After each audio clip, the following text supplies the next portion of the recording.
The Election Commission of India has announced Phase 2 of Voter Roll Revisions or SIR, which stands for Special Intensive Revision. This phase will be held across 12 states and union territories from October 28th. Now, the exercise is being held in the Andaman and Nicobar Islands, Lakshadweep, Chhattisgarh, Goa, Gujarat, Kerala, Madhya Pradesh, Puducherry, Rajasthan, Tamil Nadu, Uttar Pradesh and West Bengal.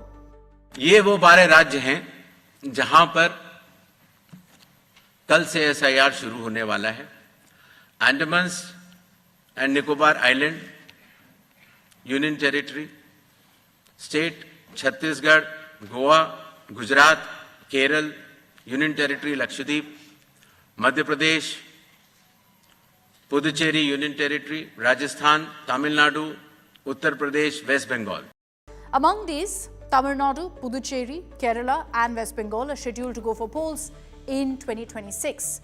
Chief Election Commissioner Gyanesh Kumar clarified that in Assam, which is also a poll-bound state, the revision of electoral rolls will be announced separately because of the ongoing National Register of Citizens in the state. এবং government of ইন্ডিয়ার এজেন্সিগুলোকে যারা বিজেপির কথায় আজকে শুধুমাত্র রাজনীতি করছে, গৌরীকরণ করছে, শিক্ষা থেকে শুরু করে, সংস্কৃতি থেকে শুরু করে, ভোটার লিস্ট থেকে শুরু করে, উৎসব থেকে শুরু করে সমস্ত এজেন্সিকে দিয়ে একজন মির্জাপুর আছেন ওখানে দিল্লিতে.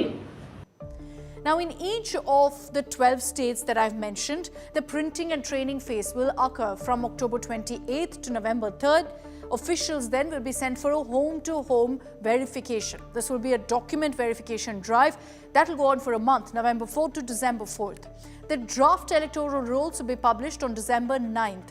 This will be followed by a claims and objection period till January 8th, 2026. The notice period for hearing and verification will go on concurrently from December 9th till January 31st. And finally, after that entire process, the electoral roll will be released on February 7th, 2026. But first things first, what is SIR? What happened in Bihar? And how is the current process different from last time?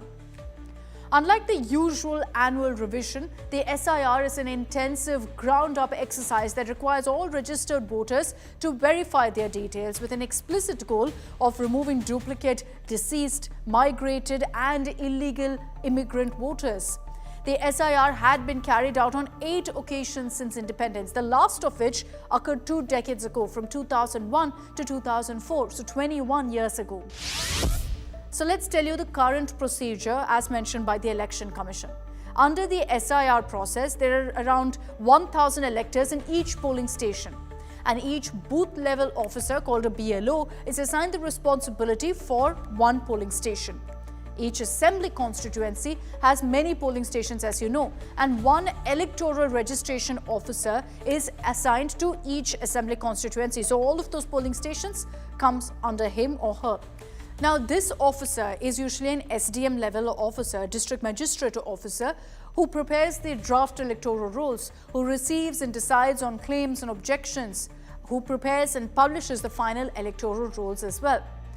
Each of these tehsils also has assistant electoral registration officers, and that decision taken by this officer can be appealed to the district magistrate, which in turn can be appealed to the chief election officer of the state or union territory.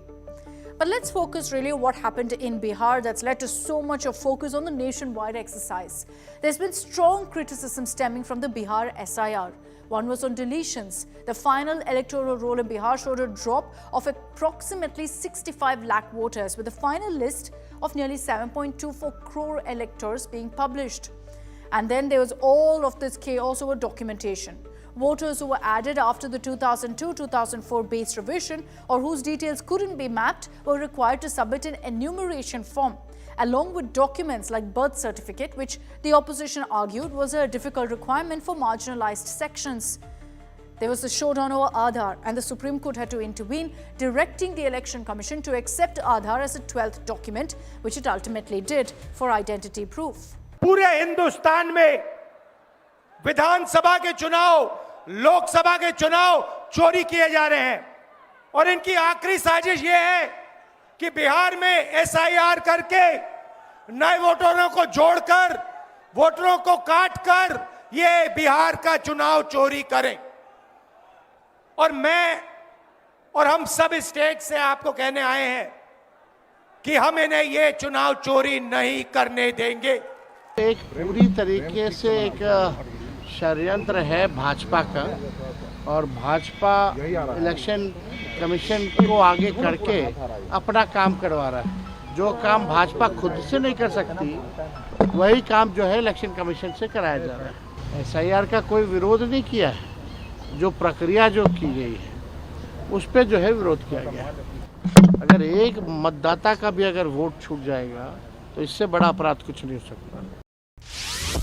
But we have to draw a comparison here. This phase 2 of the Pan-India revision is different from the Bihar SIR. It won't require as much paperwork. So essentially, within a month of filling out the enumeration form, only if a voter's name doesn't match the old and new voter list, they'll have to go ahead and submit one of 12 documents. The 11 suggested during the Bihar SIR and now Aadhaar too. In contrast, voters in Bihar had to submit one of the 11 documents to prove eligibility along with their enumeration forms. So you see now in this phase 2 of the revision, it's optional. It depends. Only in some cases does the voter actually have to go ahead and provide that proof. Chief electoral officers in each state will hold meetings with political parties before the process begins. Election officials have been instructed to explain every step in detail to involve parties as active stakeholders from the very start. Several parties, however, have already raised their objections to the planned exercise.